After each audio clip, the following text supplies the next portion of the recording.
En el verano de 1963, el presidente Kennedy anunció un nuevo y ambicioso programa aeroespacial. En él entraba la fabricación de un avión de línea supersónico que volara en crucero a más de 3.000 kilómetros por hora.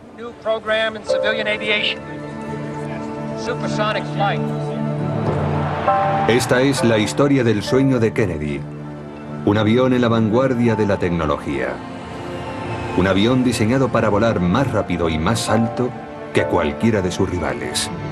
El Boeing 2707.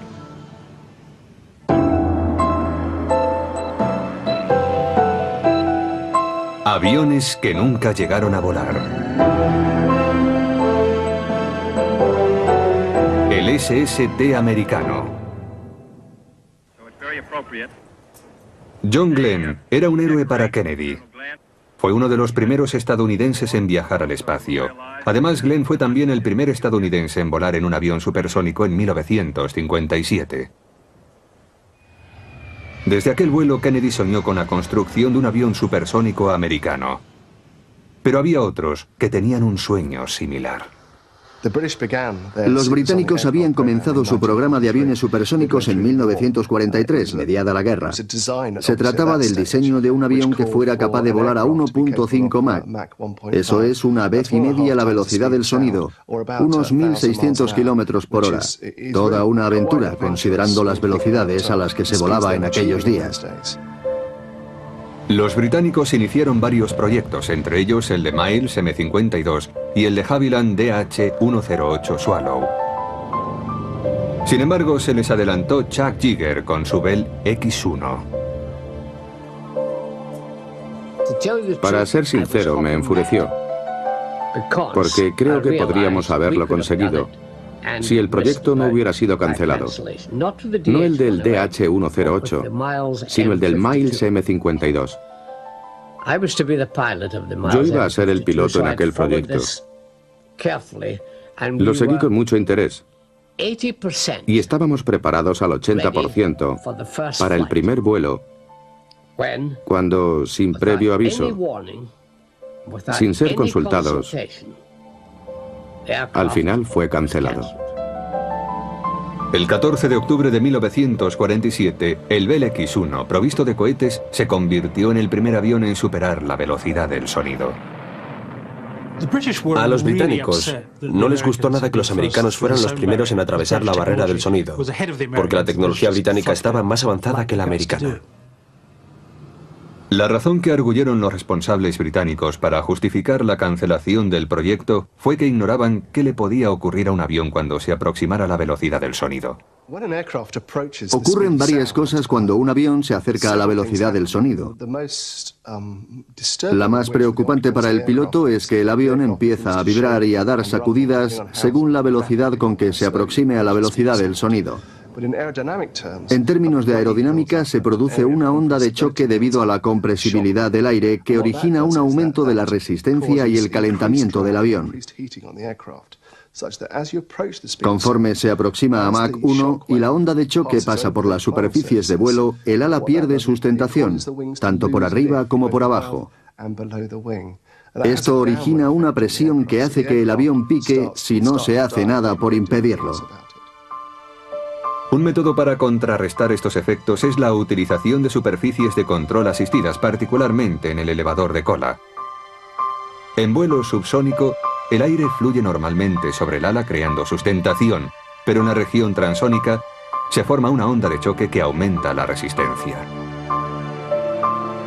A la velocidad del sonido, la onda de choque se desplaza hacia el centro del ala, generando una presión hacia abajo. Las superficies de control asistidas deben actuar entonces forzando la subida del morro del avión. Se empiezan a notar los efectos de la compresibilidad al acercarse a la zona transónica, a la velocidad del sonido, a .9 Mach, o sea, a 9 décimas de la velocidad del sonido al nivel del mar. Entonces se experimenta el llamado buffet, cuando empieza a formarse la onda de choque.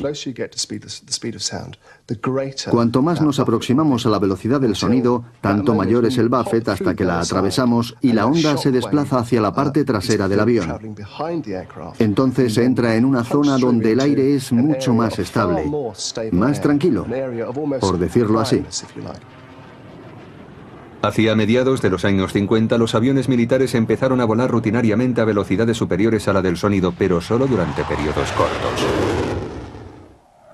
El vuelo supersónico sostenido presentaba un problema mucho mayor que el mero hecho de rebasar la velocidad del sonido. El vuelo supersónico para pasajeros es muy diferente del vuelo supersónico en el contexto militar. Los pasajeros vuelan durante un tiempo muy largo a velocidad supersónica, mientras que en operaciones militares solo se hace durante un tiempo muy corto.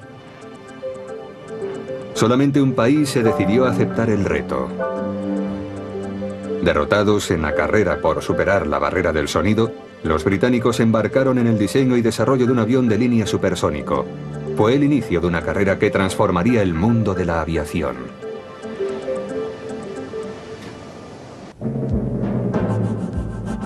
El 10 de marzo de 1956, los británicos volvieron a entrar en la liza con ansias de revancha.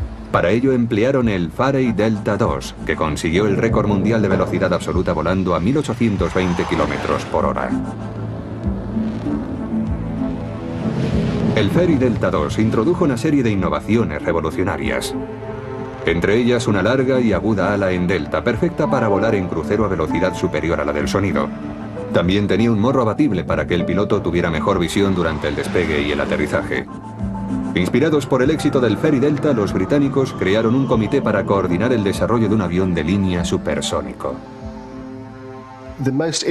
La característica más interesante del Fairey Delta II, que luego se pudo apreciar en el Concorde, es su morro abatible.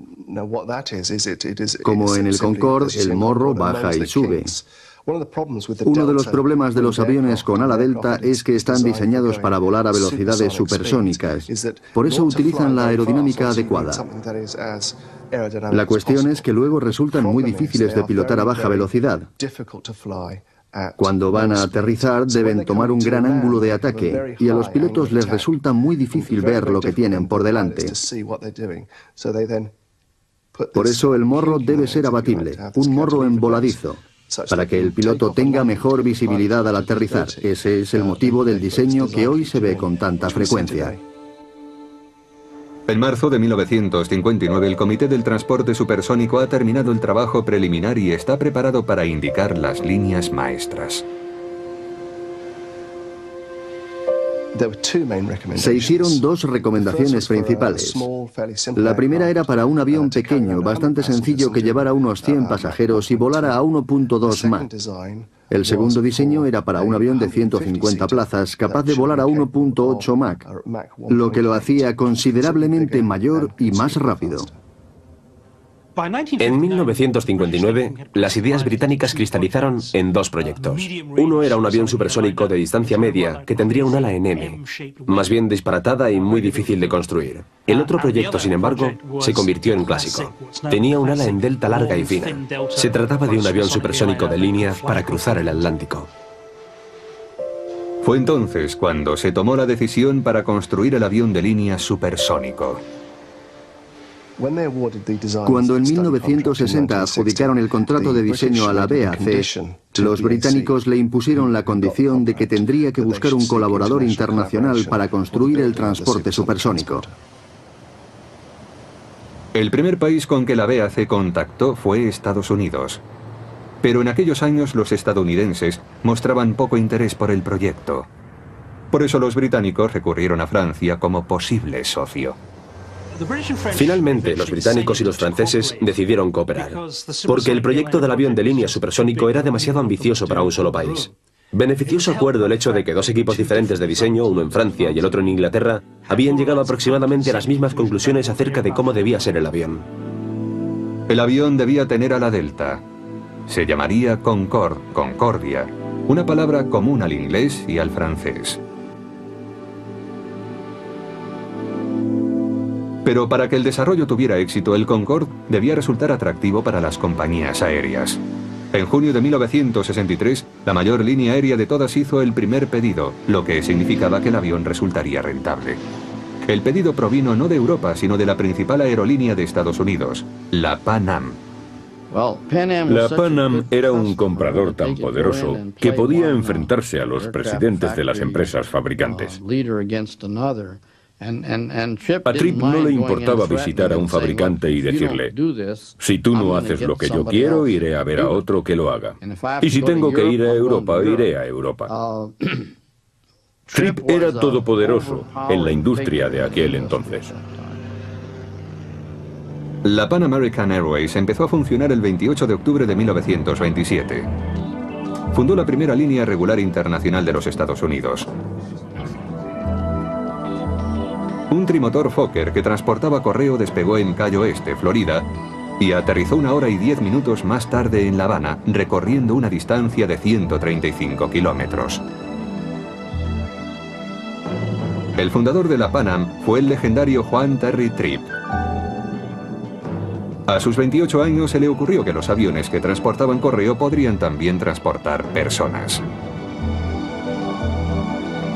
Puso asientos en la parte trasera de los aviones y cobró $100 por un billete a La Habana. Tripp estaba decidido a que la Pan Am fuera siempre la primera aerolínea de los Estados Unidos. En los años 60, la Pan American era una de las más grandes. La mayoría de las líneas aéreas norteamericanas solo ofrecían vuelos nacionales, pero la Pan Am se hizo famosa volando alrededor del mundo, y para ello empleó los aviones más modernos y con mayores prestaciones del mercado. El 26 de octubre de 1958, la Pan Am se convirtió en la primera línea aérea norteamericana que utilizó un avión de reacción en vuelo comercial. Se trató de un Boeing 707 llamado Clipper America. Voló desde Nueva York a París en la mitad del tiempo acostumbrado por entonces. Juan Tripp estaba decidido también a que la Pan Am fuera la primera compañía en utilizar aviones supersónicos. A los pilotos que trabajaban para la Pan Am a finales de la década de los 50 o 60 les solían decir: manteneos aquí, muchachos, porque vais a volar en supersónico. La Pan Am creía que convirtiéndose en una aerolínea supersónica ganaría prestigio y se consolidaría como la más importante. Pero la decisión de la Pan Am exigía una respuesta nacional. A los pocos días del anuncio, el 5 de junio de 1963, el presidente Kennedy proclamó la intención de su gobierno de apoyar a la industria norteamericana en el desarrollo y construcción de un transporte supersónico para que las líneas aéreas del país, como la Pan Am, pudieran utilizarlo. Cuando Kennedy oyó que la Pan Am iba a comprar el Concorde europeo, casi le da un ataque. Se puso muy furioso y llamó a Juan Tripp, el hombre fuerte de la Pan Am, para pedirle explicaciones. Tripp le contestó: bueno, ya lo sabe, la alternativa es que me ofrezca un avión de línea supersónico americano. Desde aquel momento, Kennedy decidió hablar con los fabricantes de aviones americanos para que construyeran un avión de línea supersónico más rápido y con mejores características que su rival europeo. Y así empezó la carrera. El resultado inmediato de aquella apuesta por la construcción del transporte supersónico fue la adjudicación de $100 millones de los fondos del Congreso, lo que en 1963 era una cantidad enorme de dinero. El Concorde tenía ahora un rival americano. La pregunta era quién acabaría construyendo el transporte supersónico. Una candidata obvia era la Douglas, la mayor constructora de aviones de líneas civiles, desde el mítico DC-3 hasta el reactor DC-8. Pero Douglas no tenía la liquidez necesaria para entrar en la competición. Otra candidata era la North American, que ya estaba trabajando en un gran bombardero supersónico, el B-70 Valkyrie. Y la Lockheed, que tenía gran experiencia en aviones supersónicos tales como el avión secreto SR-71. También estaba la Boeing, la fabricante del poderoso B-52 y de los aviones de línea B-707. De todas las compañías fabricantes de Estados Unidos, paradójicamente Boeing era la que presentaba más problemas para introducirse en el mercado de aviones de línea supersónicos. Hasta entonces la Boeing no había construido ningún avión supersónico. En la actualidad, la Boeing es la mayor compañía aeroespacial del mundo. Tiene cerca de 200.000 empleados y compradores en 145 países. Genera unos beneficios anuales de casi 60.000 millones de dólares. Pero la Boeing tuvo unos comienzos muy modestos. Su fundador fue William Boeing, hijo de un empresario maderero. En 1903, Boeing abandonó la Universidad de Yale y viajó al estado de Washington para hacer fortuna en el negocio de la madera. En 1910, William Boeing fue a Los Ángeles a ver el primer festival de aviación de los Estados Unidos. Trató de volar en algún avión, pero ninguno de los pilotos participantes quiso aceptarlo como acompañante. Boeing volvió a Seattle decidido a construir y a volar en sus propios aviones. Algunos creen que Bill Boeing era un inventor, pero realmente era un innovador. Creo que tuvo pocas patentes, si es que tuvo alguna, pero veía un producto y se ponía a pensar en cómo mejorarlo. El 15 de julio de 1916, Boeing inició la fabricación de aviones en Seattle, en una vieja nave para embarcaciones. Contrató a constructores de barcos cuya destreza en la carpintería resultaba ideal para la nueva industria de la aviación. La Boeing prosperó en sus comienzos fabricando hidroaviones para la Marina Americana. Más tarde construyó aviones de caza para el ejército. Pero fue durante la Segunda Guerra Mundial cuando Boeing alcanzó su máximo esplendor. La guerra había comenzado en Europa y desde Wright Field se solicitaban aviones. En aquel tiempo, la mayoría de los bombarderos eran de dos motores. Todavía se utilizaban los bimotores. Douglas fabricaba un bombardero de dos motores al igual que alguna otra compañía. El mismo Boeing se presentó en Wright Field y preguntó: ¿su petición incluye un bombardero cuatrimotor? Y todo el mundo se sorprendió porque nadie sospechaba que pudiera existir un bombardero cuatrimotor. Este era el XB-15, un cuatrimotor con una envergadura de 45 metros. Eran tan grandes que se podía pasar por el interior del ala para llegar a los motores y repararlos en vuelo. Una versión más pequeña de este gigante, el B-17 Flying Fortress, se haría famosa durante la Segunda Guerra Mundial. Creo que encargaron 13 o 14 aviones de prueba y evolucionaron hasta convertirse en las Flying Fortress. No recuerdo exactamente cuántos se fabricaron, pero creo que fueron unos 13.000. Se construyeron las series A, B y C, así hasta la H, según recuerdo. El B-17 fue un avión muy versátil. Cada nueva versión llevaba más bombas y más torretas. Mientras los hombres iban a la guerra, las mujeres permanecían en las fábricas. Millares de ellas les sustituyeron en el trabajo y ayudaron a aumentar la producción de Boeing. De los 60 aviones al mes fabricados en el año 1942, pasaron a 362 aviones en 1944. Al B-17 le siguió en 1942 el B-29 Super Fortress.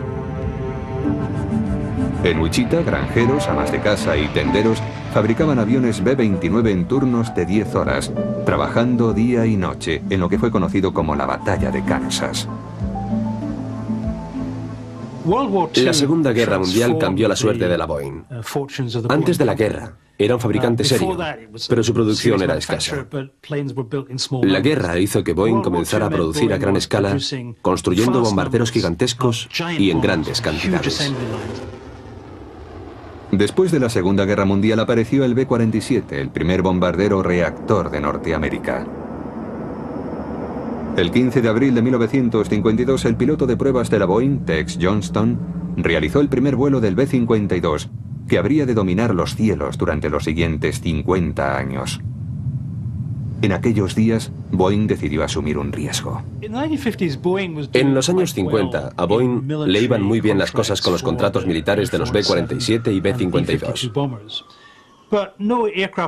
Pero un fabricante de aviones debe mirar hacia el futuro. Se tarda mucho tiempo en diseñar y fabricar un avión. Por eso en la Boeing tomaron la arriesgada decisión de dedicar parte de los beneficios obtenidos con la venta de bombarderos a la fabricación de un avión de pasajeros. Disponíamos de los conocimientos adquiridos con la construcción del B-47 y del B-52. No era un gran problema desarrollar un avión de ala baja que pudiera ser utilizado como cisterna.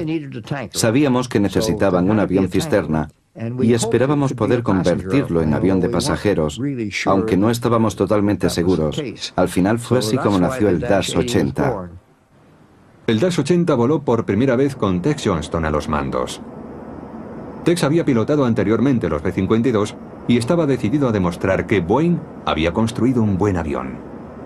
Por eso hizo una arriesgada pirueta con el nuevo modelo al sobrevolar el lago Washington el 7 de agosto de 1955. Una maniobra que solo los pequeños cazas suelen hacer. El presidente de la Boeing, William Allen, fue testigo del hecho. Allen, al ver aquello, se quedó pálido. Miró al consejero técnico, Will Bale, y le dijo: ¿has autorizado esto?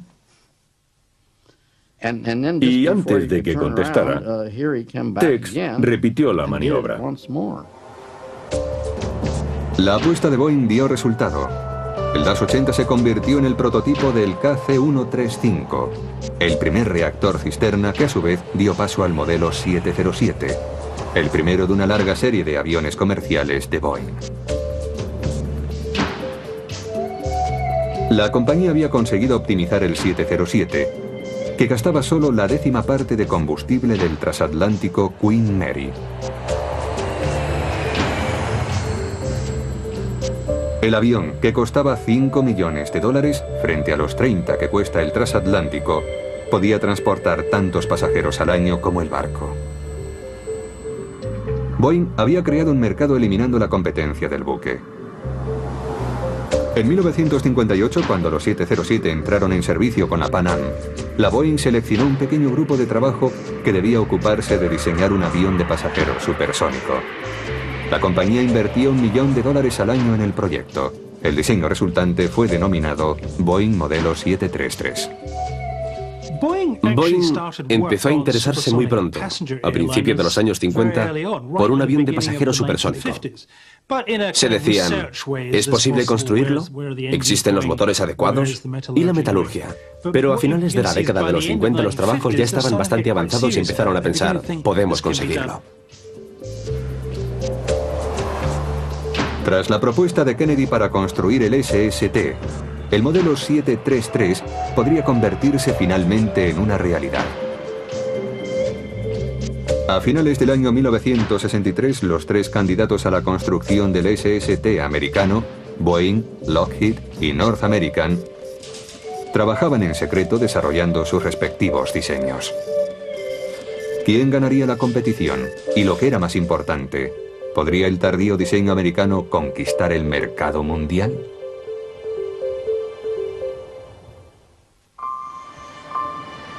También en 1963 se había iniciado la construcción del Concorde.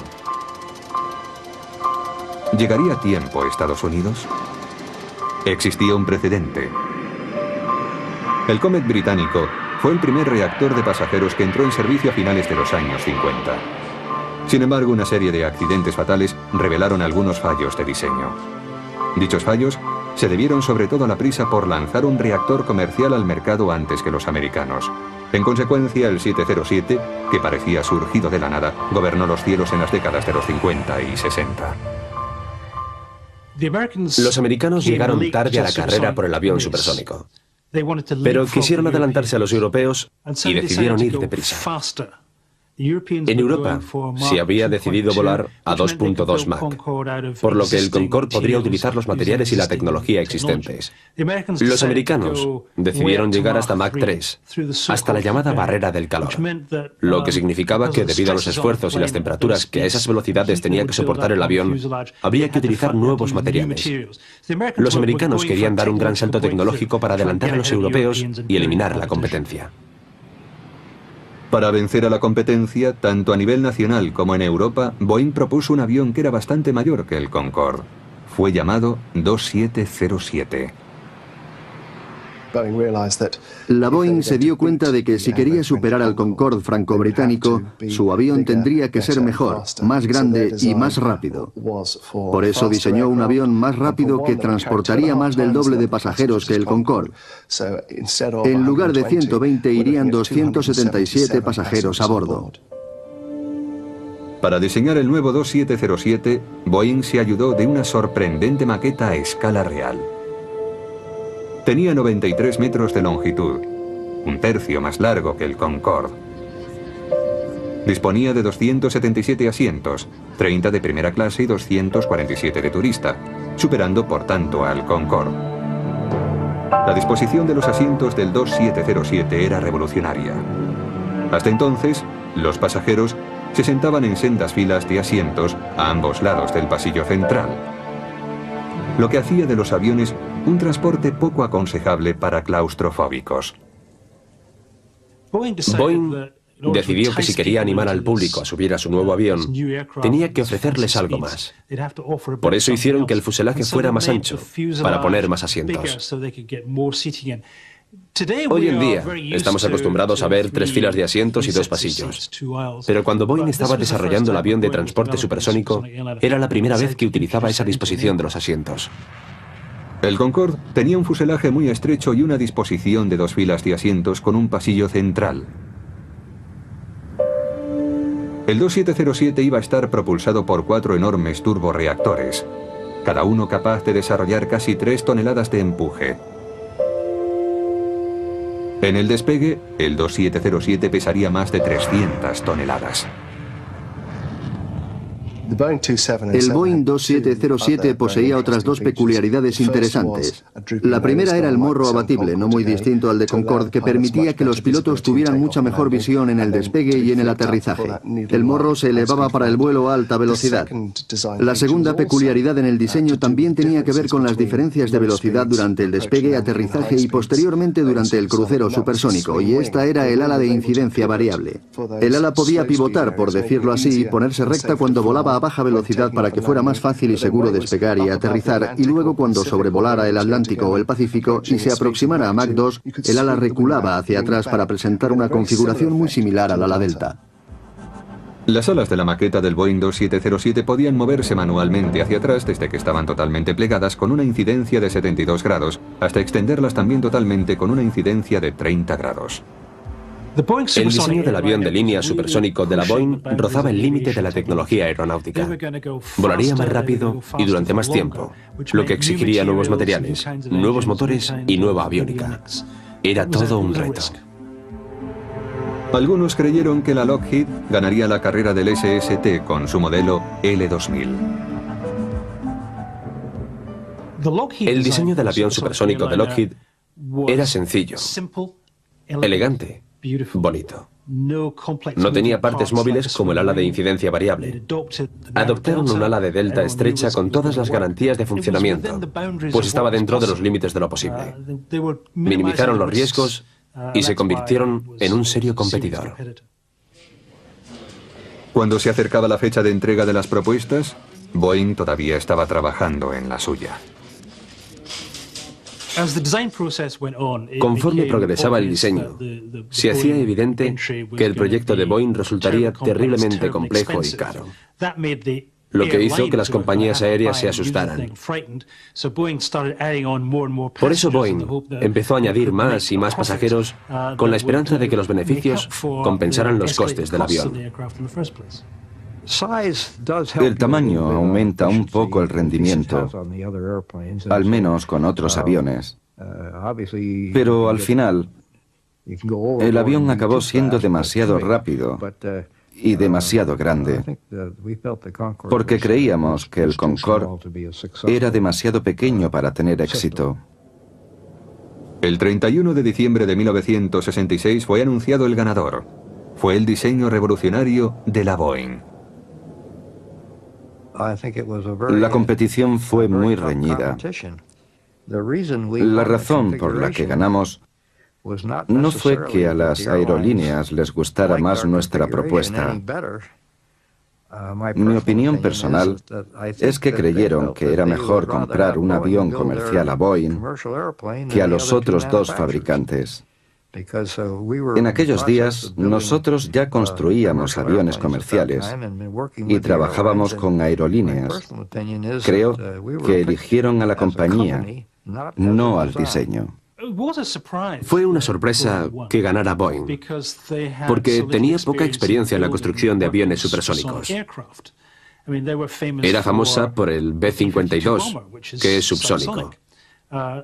Los demás, Convair, Lockheed, habían construido aviones supersónicos grandes que tuvieron bastante éxito.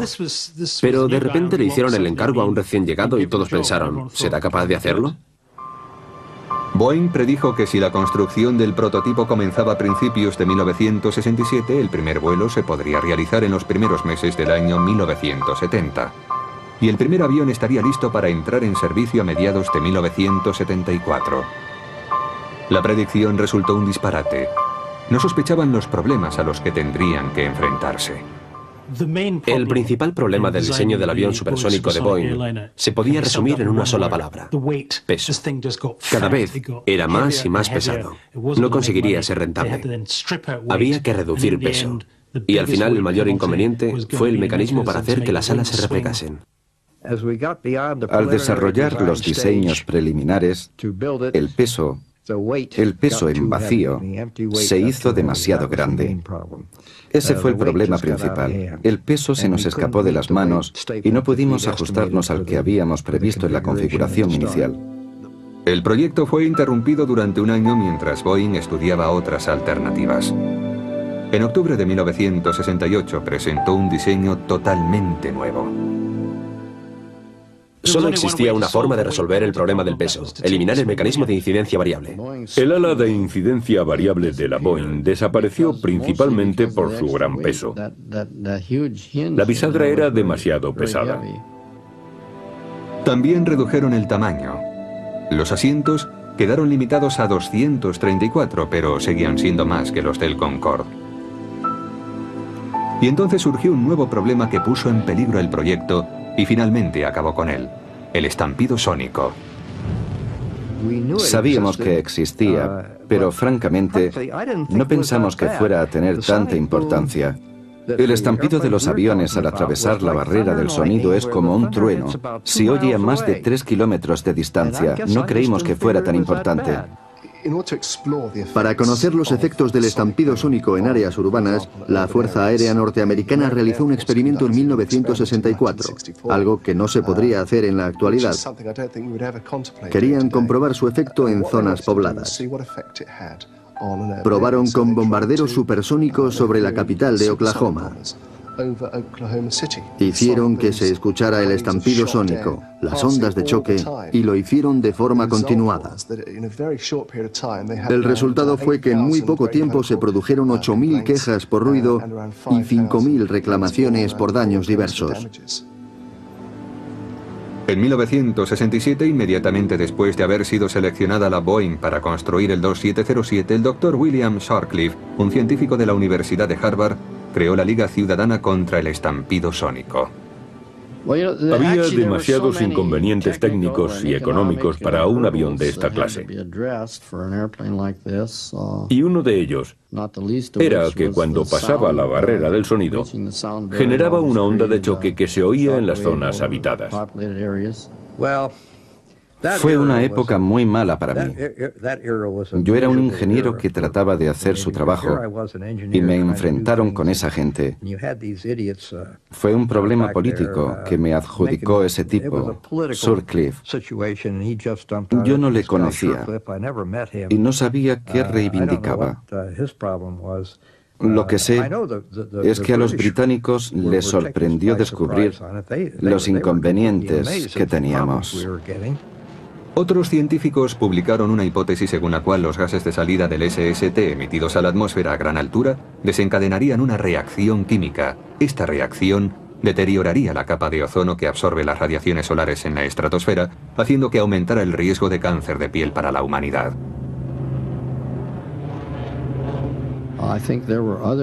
Creo que hubo otros problemas medioambientales, quizá no justificados técnicamente, relacionados con la capa de ozono por contaminación de la atmósfera superior. Surgieron muchas críticas, amenazando con los llamados problemas medioambientales. La opinión pública se situó en contra del SST. Y conforme aumentaba la oposición, el Congreso empezó a manifestar dudas respecto al avión.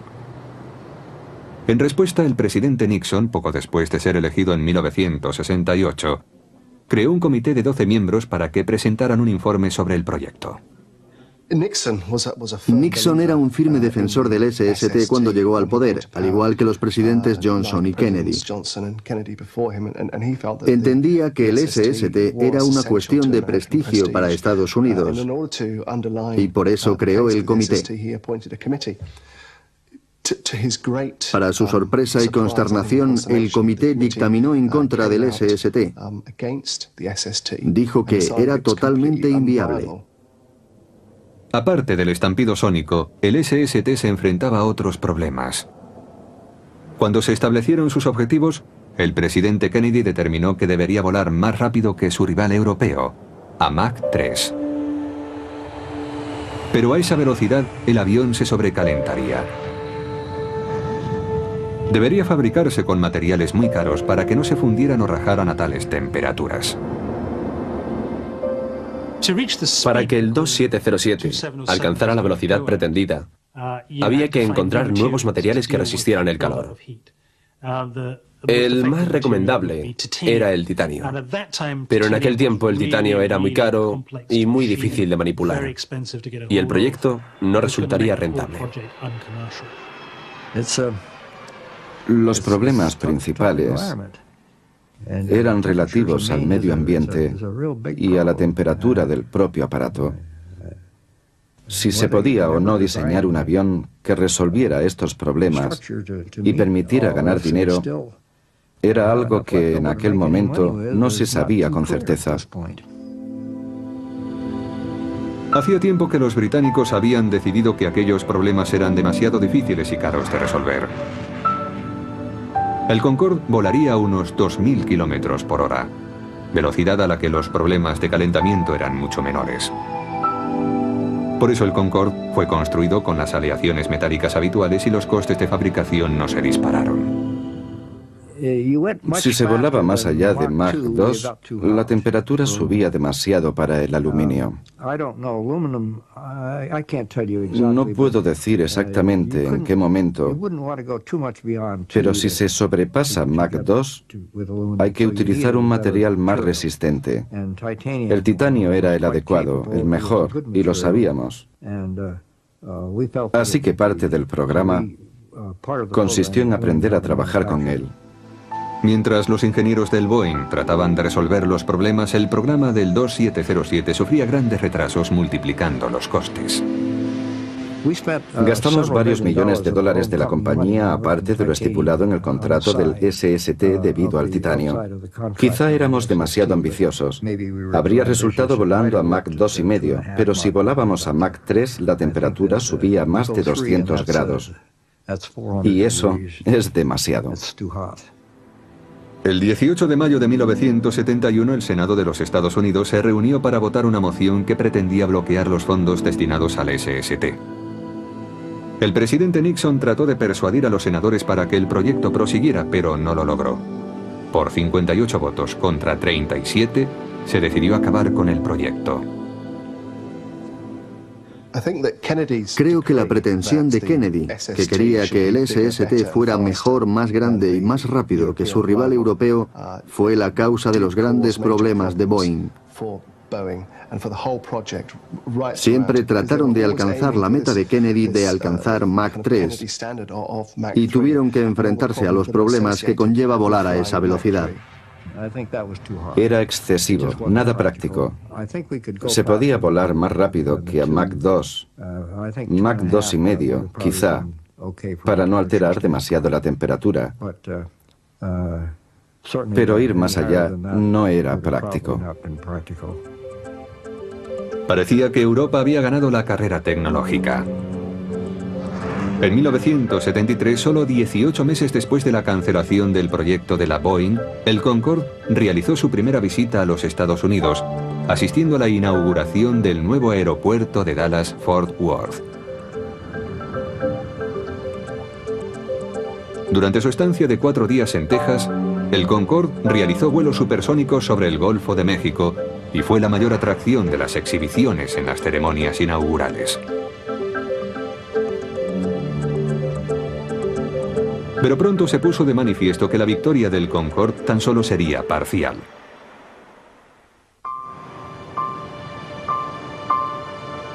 Los problemas que acucieron al Boeing 2707 acabaron finalmente con él, pero también afectaron al Concorde. Entre ellos y en particular el estampido sónico. La British Airways inauguró la primera línea regular en supersónico el 21 de enero de 1976. Volaría entre Londres y Bahrein. Sin embargo, la ruta sobrevolaba principalmente zona continental, obligando al Concorde a ir a velocidades subsónicas en gran parte del trayecto.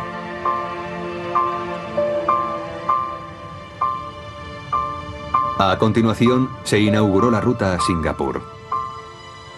Pero el 13 de diciembre de 1977, después de solo 3 vuelos, el servicio fue suspendido debido a las quejas del gobierno malayo por el estampido sónico sobre los estrechos de Malaca, en la costa oeste de Malasia. Al final, aunque el Concorde entró en servicio, padeció el mismo problema del estampido sónico que había sufrido el proyecto de la Boeing. Los americanos prohibieron el vuelo supersónico sobre su territorio continental. Algunos dijeron que fue en represalia.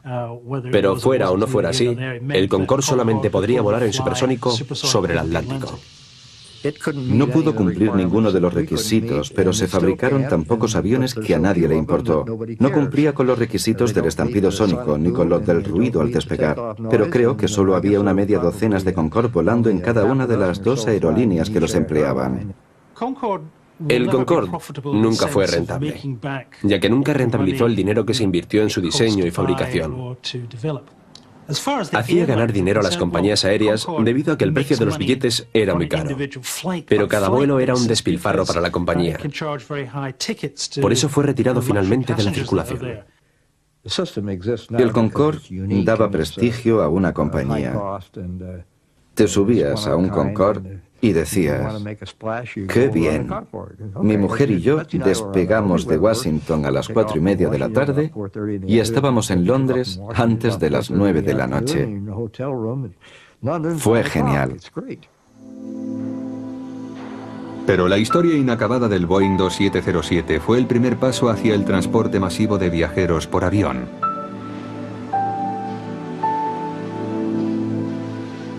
El 22 de diciembre de 1965, el presidente de la Boeing, William Allen, y Juan Tripp, de Pan American Airways, firmaron un acuerdo por el que Pan Am se comprometía a comprar 25 nuevos aviones de carga. A diferencia de la atención que despertó el 2707 de Boeing, el nuevo diseño pasó casi desapercibido. Boeing diseñó un avión muy sencillo, el hermano mayor del 707. Lo llamaron modelo 747, y fue conocido en todo el mundo como Jumbo. El 747 tiene una historia sorprendente que empezó justo después de la guerra de Vietnam. Fue cuando el gobierno dijo, necesitamos transportar gran cantidad de personas y material de forma muy rápida y a cualquier parte del mundo. El 747 fue desarrollado a la par que el proyecto supersónico de la Boeing. El objetivo era que el 747 transportara lo que no podía llevar el avión supersónico, mucha carga. Principalmente iba a ser un avión carguero. En 1965 la compañía Boeing decidió construir un 707 más grande. Creo que inicialmente debía ser un carguero, pero se dieron cuenta de que también podía transportar a muchos viajeros y volar a altas velocidades subsónicas, por tanto podía ser muy rentable comercialmente, algo muy importante. Cuando el sueño del avión de pasajeros supersónico se esfumó, solo quedó el 747. El primero de ellos entró en servicio con la Pan Am en 1970, iniciando una auténtica revolución en el transporte de pasajeros. De repente, el coste del vuelo a gran distancia no resultaba desproporcionado. Había nacido la era del transporte aéreo de viajeros. En la actualidad, todas las compañías de vuelo importantes cuentan con varios 747 en sus respectivas flotas. Creo que el 747 seguirá volando al menos otra veintena de años. Es uno de los grandes avances de la industria aeroespacial de nuestra era. Curiosamente, el 747 heredó algo del antiguo proyecto supersónico, la disposición de los asientos. Cuando transformaron el 747 en un avión de pasajeros, gracias a su fuselaje ancho pudieron ponerle 3 filas de asientos para transportar muchas personas. El sueño original del transporte supersónico se había cumplido en parte. Pero el interés por el transporte supersónico de pasajeros no era algo exclusivo de los países occidentales. La NASA tuvo noticia de una versión soviética del SST, el Tu-144. Se le bautizó con cierta sorna con el sobrenombre de Concordowski. El SST ruso voló unos meses antes que el Concorde. Cuando la gente lo veía volar decía, mira, parece el Concorde. Los rusos habían copiado línea por línea, página por página los planos del Concorde y habían construido uno propio. Pero el Concordowski nunca prestó servicio internacional. Los conocimientos técnicos de los soviéticos no eran lo suficientemente avanzados para construir un avión supersónico de línea. El Concordowski era difícil de pilotar y sobre todo inseguro. Sus últimos vuelos fueron experimentales con el fin de resolver los problemas medioambientales que afectaron al viejo 2707. Los ingenieros de la NASA y de la Boeing pensaron en un nuevo avión supersónico que podría transportar 300 pasajeros a más de 2.400 kilómetros por hora, sobrevolando el Pacífico desde Los Ángeles a Tokio en solo 4 horas y media. Pero esa era precisamente la pretensión del antiguo 2707, cancelado hacía más de 20 años. Lo más importante es que han aparecido motores de alto índice de derivación y que el ciclo motor ha evolucionado. El problema del ruido ya no es tan grave como los reactores puros. Más de un cuarto de siglo después, se conocen más cosas acerca del vuelo supersónico, pero los antiguos problemas siguen presentes.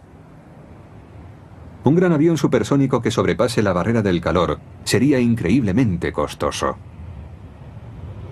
Y quedarían por resolver los problemas de la polución y del ruido. No existe ningún método que yo conozca para evitar el problema del estampido sónico. Siempre estará presente. Es mucha la energía que se desencadena al atravesar la barrera del sonido. El sueño del transporte supersónico fue un sueño de ingenieros y de políticos, y en particular del presidente Kennedy. Pero los pasajeros querían algo diferente. Billetes baratos y un servicio fiable. Querían confort, y ahí radicará siempre el futuro de las aerolíneas. Si alguien me preguntara hoy en día, ¿habrá alguna vez un supersónico fabricado en Estados Unidos? Yo contestaría, lo primero que hay que definir es qué se entiende por supersónico. Se puede construir un avión de Mach 2 más avanzado, más grande y más económico que el Concorde. Es posible. Pero nuestros materiales no están todavía preparados para volar a Mach 3. No disponemos todavía de los medios para conseguirlo. Pero el sueño sigue vivo. En la actualidad, Boeing sigue planificando diseños que aumenten la velocidad de los aviones de pasajeros. El Lockheed SR-71 Blackbird vuela rutinariamente a Mach 3. Está hecho de titanio, pero la metalurgia continúa avanzando. ¿Podrá un avión de pasajeros en el siglo XXI volar junto al Blackbird? Ese es el reto, fruto del legado del Boeing 2707, uno de esos aviones que nunca llegaron a volar.